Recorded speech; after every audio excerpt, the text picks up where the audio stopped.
todos bem-vindos à nossa segunda aula, né, aqui do cursinho Alcateia. Hoje a gente vai falar desses lindíssimos sais minerais, mas antes, peço, né, que vocês se inscrevam aqui no canal, deixem seu like, nos sigam no Instagram, cursinho_Alcateia, e vão lá dar uma curtidinha nas coisas, tá? Muito obrigada desde já. Hoje a gente vai falar de sais minerais, como eu disse pra vocês, e aí vocês podem se perguntar, professora, cai mesmo isso no vestibular? A professora fala, não cai, meus amores, despenca. Então, continuem aqui, tá bom? Vamos lá. Uma vez eu falei pra vocês que tudo tem características. Como nós, por exemplo, eu tenho cabelo preto, eu tenho os olhos castanhos claros e outras, né? Tenho 1,50 m, mas, todavia, porém, os sais minerais também têm. Como assim, teacher? Primeiro, eles são substâncias inorgânicas. O que é uma substância inorgânica? É aquela que não tem carbono, diferente das substâncias orgânicas que a gente vai falar depois, tá bom? A água também é uma substância inorgânica, como a gente falou na aula passada. Como que a gente consegue adquirir os sais minerais? Cai também muito no vestibular. Ou pela água, ou via alimentação. Como que é as suas proporções? Varia bastante, de acordo com como aquele sal mineral, né, vai exercer dentro do seu organismo. Qual é a função que ele vai ter? Então, a sua proporção depende disso, né, sua concentração. Eles também podem ser chamados de cofatores ou ativadores enzimáticos, perdão. É tipo Cris e Greg, entendeu? Um precisa do outro. Professora, o que é isso?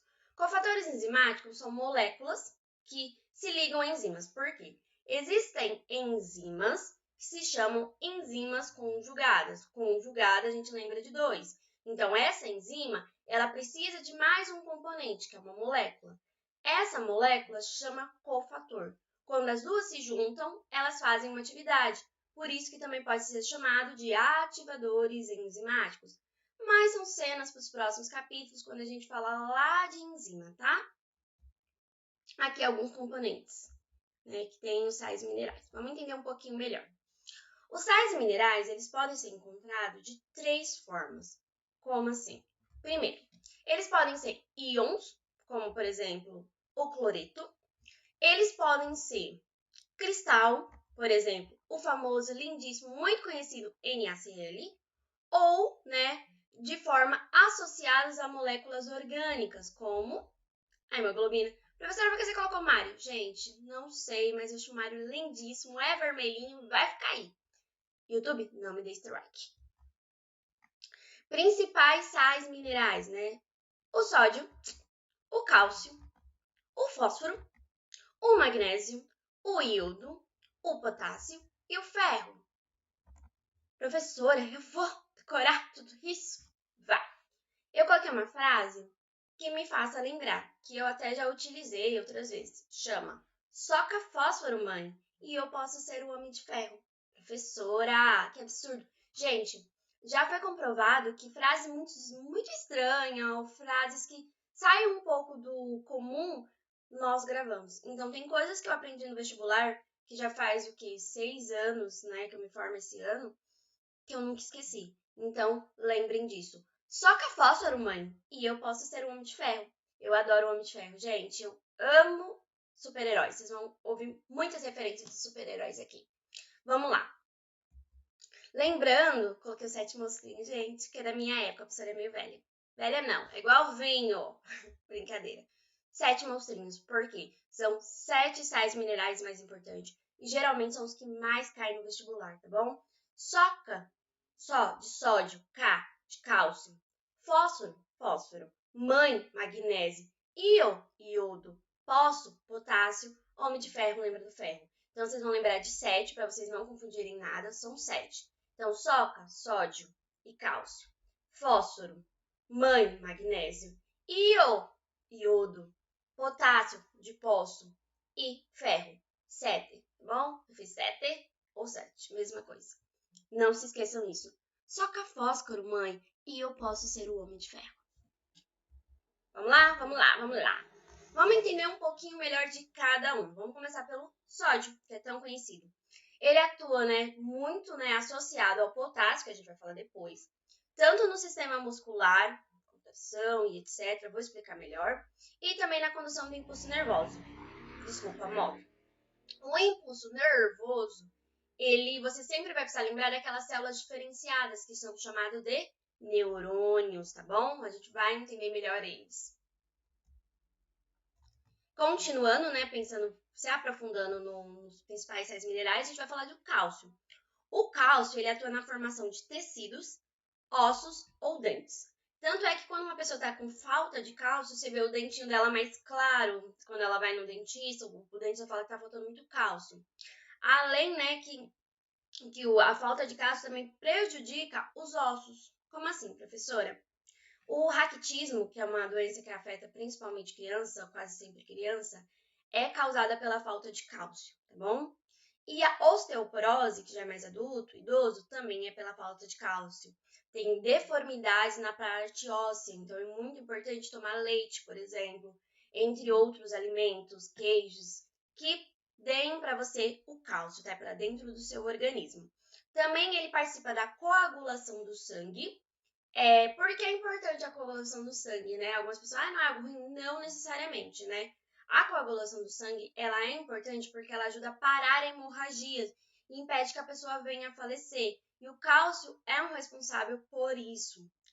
Também, como a gente falou, o cálcio, né, novamente, participa da contração muscular. A gente vê o filamento, né, de proteínas contráteis, actina e miosina. Basicamente, eu lembro de miosina, eu lembro de mão. A miosina empurra a actina e com esse processo, que também é muito mais complexo, mas para o vestibular é só isso já meio que basta, ocorre a contração, tá bom? Vamos continuar. O fósforo, ele atua também na formação de ossos e dentes, só que ele também atua, né, ele forma algo que é muito importante, chamada ATP, que é a famosa moeda energética. Não sei se é da época de alguns aqui, mas vocês lembram quando tinha aquelas máquinas no barzinho? Eu lembro muito do meu avô. Você colocava uma ficha e tocava música? É mais ou menos isso. Você precisa dar moeda energética para você ter energia. É a mesma coisa que a gente dava moedinha para a máquina tocar. Eu coloquei uma referência aqui, o Sonic, que também eu joguei muito Sonic quando era pequena. Ele pegava as moedinhas para ter força, não sei quem lembra, essas argolinhas.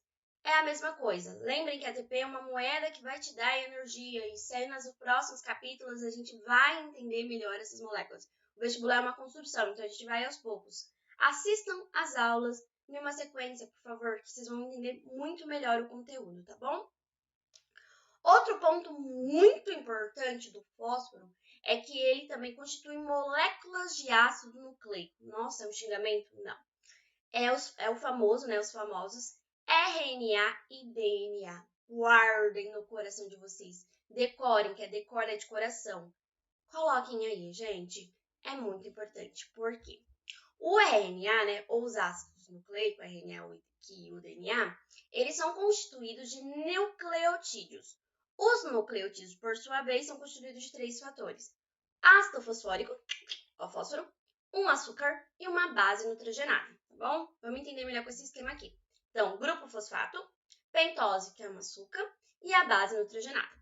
A base nitrogenada, ela pode ser adenina, guanina, timina, citosina e uracila. E é aí que a gente faz o pulo do gato entre a diferença do RNA e do DNA. Mas eu quero vocês aqui na próxima aula, nas próximas aulas, para vocês entenderem qual é a diferença, beleza? Vamos lá. O magnésio. O magnésio, ele forma um pigmento fotossintetizante chamado clorofila. Professora, para um ser, né, para qualquer ser, fazer a fotossíntese, ele precisa ter cloroplasto? Não, ele precisa ter clorofila. Se um organismo tem clorofila, ele tem sim o poder de fazer o processo de fotossíntese. Foto, luz, síntese, produção. Produção por meio da luz. Então, a clorofila é um pigmento fotossintetizante. Ele, né, realiza a fotossíntese, né, produção por meio da luz, traduzindo. As plantas possuem cloroplastos, tá? Coloquei o IG aqui. Tem o cloroplasto. Dentro do cloroplasto, perdão, que foi um a mais. Dentro do cloroplasto, a gente tem essas bolsinhas chamadas tilacotes. Dentro dos tilacoides, não sei se meu mouse vai aparecer, mas dentro dos tilacoides, a gente tem a clorofila, que é esse pigmento fotossintetizante. Esse pigmento vai reagir com a luz. Não sei como vocês estão vendo meu mouse, mas eu estou apontando. E produz, né, realiza a fotossíntese. Com a fotossíntese, gera um produto chamado glicose, que é o famoso C6H12O6. Essa fórmula guardem para a vida, tá? Sempre lembrando que o hidrogênio ele é o dobro do carbono, né? Tem alguma exceção que a gente vai falar nas próximas aulas, mas por enquanto guardem essa regra. Então, C6H12O6. Lembrando, reafirmando que eu já falei isso para vocês, o oxigênio ele é fornecido pelo quê? Não pelo CO2, como todo mundo acha, né? O oxigênio que a gente respira, por ser seres aeróbicos, diferente de seres anaeróbicos, né? Sendo seres aeróbicos, a gente precisa de oxigênio. O oxigênio que a gente respira, ele não vem, meus amigos, não vem do CO2. Ele vem da água. A gente vai entender melhor quando a gente estudar a fotossíntese. Mas ocorre um processo de quebra chamado hidrólise. Hidro, água, lise, quebra. Quebra por meio da água. E é daí que sai o O2. Se perguntar em vestibular, o O2 vem do CO2? Não. Ele vem da quebra da água, beleza? Eu vou ficar reafirmando muitas coisas para ficar na cabeça de vocês, mas vai ajudar. Iodo, né? O iodo ele é formador, né, de hormônios muito importantes, que é o T3 e o T4. Qual é a diferença, né? Então, a gente está lidando com os hormônios da tireoide, né? É o iodo que forma isso. E a gente tem o T3, que ele é a forma ativa, só que ele é produzido numa menor quantidade, então ele é apenas 10%. E o T4, que ele é produzido numa maior concentração, numa maior quantidade, só que ele é de forma de armazenamento ou transporte. Então, quando precisa, o T4 transforma em T3 e é utilizado. Sempre os dois, né, estão envolvidos nessa parte metabólica do teu corpo. Sempre o quê? Buscando a homeostase, que é o quê? O equilíbrio do teu organismo. Então, sempre eixo hipotálamo, hipófise e glândula-alvo, que no caso é a tireoide. Uma doença que vocês precisam saber muito quando a gente fala do iodo, que cai muito em vestibular, que o vestibular ama a doença, é o quê? É o bócio ou o famoso papo. O que é isso, professora? Sabe esse formato aqui de borboleta? É mais ou menos aqui perto a glândula da tireoide. Essa glândula da tireoide, quando, né, a pessoa tá com falta de iodo, etc., ou excesso, isso aqui incha e fica sensível, a pessoa tem tosse, entre as coisas. Pode ter dois tipos de bócio, o hipertireoidismo, que é quando tem uma produção muito grande desses hormônios, ou hipotireoidismo, quando tem uma concentração menor desses hormônios. Lembrando que hipo é pouco, hiper é muito, tá bom? Então é sempre bom a gente falar isso. Outro ponto do iodo, por isso que o vestibular gosta muito de falar do iodo, é que o iodo antigamente, ele era utilizado, né, para esterilização. Era, professor? Era utilizado para esterilização. Só que, né, ele é excelente. Até que se vocês conversarem com seus pais, eles podem falar que às vezes em cirurgia ou quando quebrava alguma coisa, eles colocavam, como que fala? O iodo, que era uma substância meio amarronzada, tipo um marrom. E aí, ao longo, né, do tempo, descobriram o álcool, né, o álcool em gel, e agora a gente utiliza muito mais o álcool e o álcool em gel. Por que eles fizeram essa mudança, mesmo o iodo sendo tão potente e tão bom? O iodo, querendo ou não, ele acabava sujando muita coisa, sujando roupa, sujando, né, lençol. Então, eles observaram que, por mais que ele seja muito eficiente, não era legal utilizar ele, né? Então, substituíram o iodo, no caso agora, pelo álcool ou álcool em gel, tá? Outro ponto, que agora é lei, né? Agora não, mas há muito tempo virou lei, principalmente por causa de famílias carentes, né? Da população mais carente do nosso país, o iodo virou, né, por lei, regulamentado, que todas as indústrias, né, que produzem o sal de cozinha coloquem o iodo como um dos seus componentes. É igual o leite enriquecido, né, que a gente vê também em distribuição para famílias mais carentes. Então, o iodo, ele tem em todo o sal, ele é obrigatório, ele entrou em lei pelo nosso governo, né, mas já faz bastante tempo. Ah, por que eu coloquei o cloreto de sódio? Lá no Instagram, vocês viram que eu fiz uma cantada. E aí, vocês devem se perguntar, mas professora, por que você falou, né, vencer meu cloreto? Me chama de sódio e vencer meu cloreto. O cloreto de sódio, eles possuem cargas diferentes e opostos se atraem. Então, quando a gatinha falar pra vocês que vocês são muito diferentes, você vira pra ela e fala, me chama de sódio, vencer meu cloreto, porque opostos se atraem. Minhas cantadas são sensacionais, meu povo vai amar. É tão péssima que fica boa. Vamos falar do potássio? Vamos falar do potássio. O potássio, ele também ajuda na parte muscular, tá bom? E também no impulso nervoso. Vamos explicar um pouquinho do impulso nervoso agora para vocês. A membrana, né, da célula diferenciada que a gente chamou lá de neurônio, pensa nela aqui. Dentro dela é negativo, vamos falar que ela é mais negativa do que fora. É bastante negativo aqui dentro. É aproximadamente 70 milivolts, tá bom? Quando a membrana está em repouso, quando ela está quietinha lá. Sempre lembrando, comparando ao meio externo. Beleza? Beleza. A fase de repouso é menos 70. Quando chega um impulso nervoso adequado, que a gente fala que é o ideal, ou seja, ele alcança, né, o limiar de ação, que é o que a gente chama, né? Então, chega um impulso adequado, um impulso bom, um estímulo bom. Chegou um estímulo bom, chegou um impulso. Chegou o impulso, estava menos 170 aqui dentro. Vai passar para menos 55, né? Vai ultrapassar esse menos 55. E aí a gente entra em algo que a gente chama tudo ou nada, tá? Então é onde vai, tipo, acontecer a ação. Vou explicar melhor para vocês.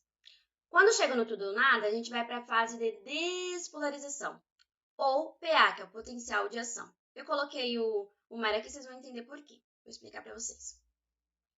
Vamos entender. Neurônios são células diferenciadas que vão proporcionar o impulso nervoso.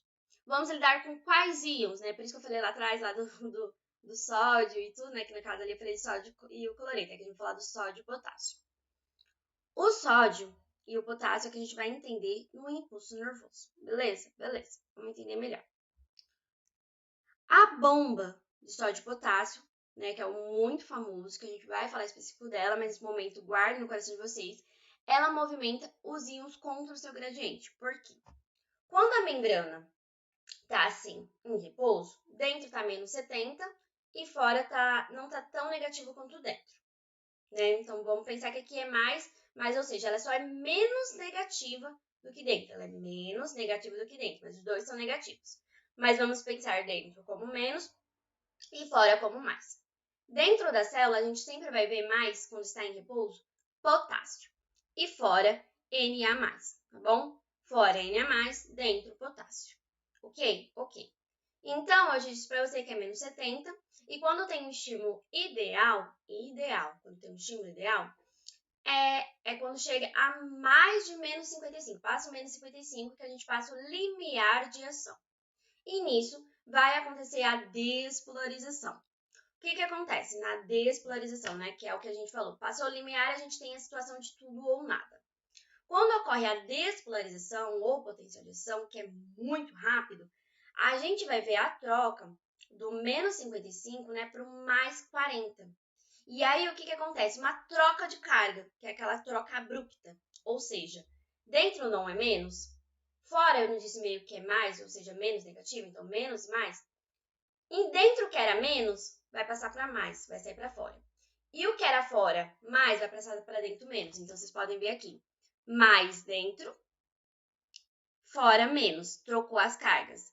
E é nesse momento que o Na+ entra, tá bom? Então, como que é? Tá aqui paradinho. Na+ fora e K+ dentro. Dentro, menos, fora, mais. Trocou.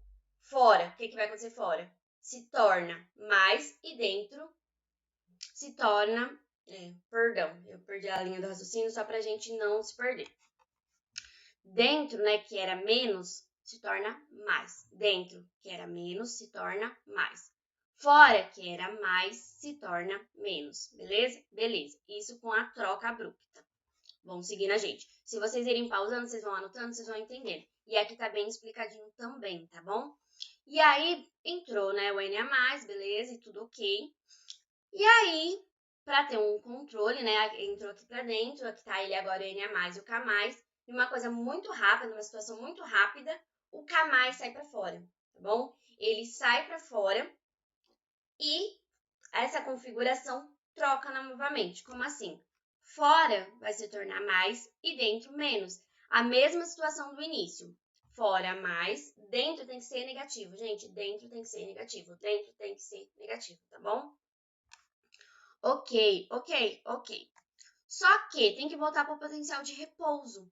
Como que se ocorre isso? Sempre lembrando que o potássio, né, o K+, ele é um cátion. Cátion, cachorro, positivo. Ele não sai para fora, só que o positivo não é atraído pelo negativo. Se dentro da membrana está com uma configuração negativa, potássio saiu, que é o K+, saiu. Ele é um cátion. Ele vai ser atraído de novo para dentro da membrana, que é menos. Então, ele saiu e entrou, ok? Ok. E aí, nessa mesma contrapartida, né? Logo depois, para ter um potencial de repouso ok, o K+ volta e o Na+ sai. Professora, vamos de novo? Vamos de novo, porque é algo difícil. Membrana em repouso, aqui. Dentro tem mais, né, tem mais K+. Fora tem sódio. Dentro é negativo. Fora é positivo. Ok? Ok. Quando eu falo positivo, ou seja, menos negativo. Mas no vestibular vocês vão entender assim. Quando chega um impulso nervoso adequado, um estímulo bom. Então, essa membrana que é menos 70 no repouso, ela tem que passar a menos 55, ou seja, ele passa o limiar de ação. Nesse contexto, a gente vai ter o contexto de tudo ou nada. Então, a gente vai pensar agora na despolarização ou potencial de ação. O potencial de ação ele é muito rápido. Então, a gente vai ver menos 55 passar para mais 40. Então, dentro agora, que era negativo, vai ser positivo. Antes negativo, agora positivo. Fora que era positivo, agora é negativo. Entra no Na+, tá bom? Então, com essa carga de Na+, aqui na despolarização. Porque o sódio não está fora, o Na+ não está fora, ele entra para dentro. Aqui está o Na+ e o K+. Eu disse que é muito rápido. Agora, na repolarização, esse K+ que está dentro vai para fora. Foi para fora. Nisso que ele vai para fora, troca as cargas novamente. Aqui não é fora menos e dentro mais nesse momento. Agora fora fica mais, que é o logo lá no início, e dentro fica menos. Mas as cargas precisam também estar corretas, né? Os componentes devem estar no local certo. O K+ não sai para fora. O K+ ele é um cátion. Cátion, cachorro positivo. Então, o cátion vai ser atraído novamente para a membrana, que é agora negativa, né? Dentro é negativo. Então, o K+ ele entra e o sódio, que é o Na+, sai. E nisso, volta a membrana de repouso, que fora é mais, ou seja, menos negativo, e dentro é menos, tá bom? Qualquer dúvida é só colocarem aqui no comentário, porque é uma partinha mais chatinha e eu penso em fazer uma aula só de potencial de ação, caso vocês queiram, tá bom? Vamos falar um pouquinho do ferro para encerrar com chave de ouro, porque eu lembro o nome de ferro? O ferro, ele é indispensável na formação da hemoglobina. Como assim, professora? A hemoglobina, ela é constituída por 4 grupos, que a gente chama grupo M, tá? Cada grupo M tem uma molequinha, né? Tem um íon de ferro. Tem um ferro aqui, tem um ferro aqui, tem um ferro aqui, tem um ferro aqui. O ferro, ele é um cátion. Cargas, cargas positivas não atraem cargas negativas, os opostos não se atraem. Então, o ferro que tem em cada grupo M, ele atrai, o oxigênio. E o oxigênio é oxigênio menos. Então, o menos, que é um ânion, vai atrair o cátion, que é o ferro. Ânion com cátion. Os dois são íons. Íons, um atraindo o outro. Então, a hemoglobina, que a gente fala do seu sangue, etc., é ela que leva o oxigênio por todo o teu corpo, Tem as veias, essas coisas, mas é o que leva o oxigênio, porque o ferro dentro dela puxa o oxigênio. Inclusive, a cor avermelhada do teu sangue é provido pelo ferro, pela essa cor do ferro, que é um íon, tá bom? Não se esqueçam disso. Desde já eu agradeço a todos vocês, meus filhotes. Se inscrevam no canal, tá? Deixe seu like, divulguem para os amiguinhos que tem muita gente nos ajudando nessa caminhada. E fiquem atentos às próximas aulas. Um beijo e tchau, tchau. Até a próxima aula.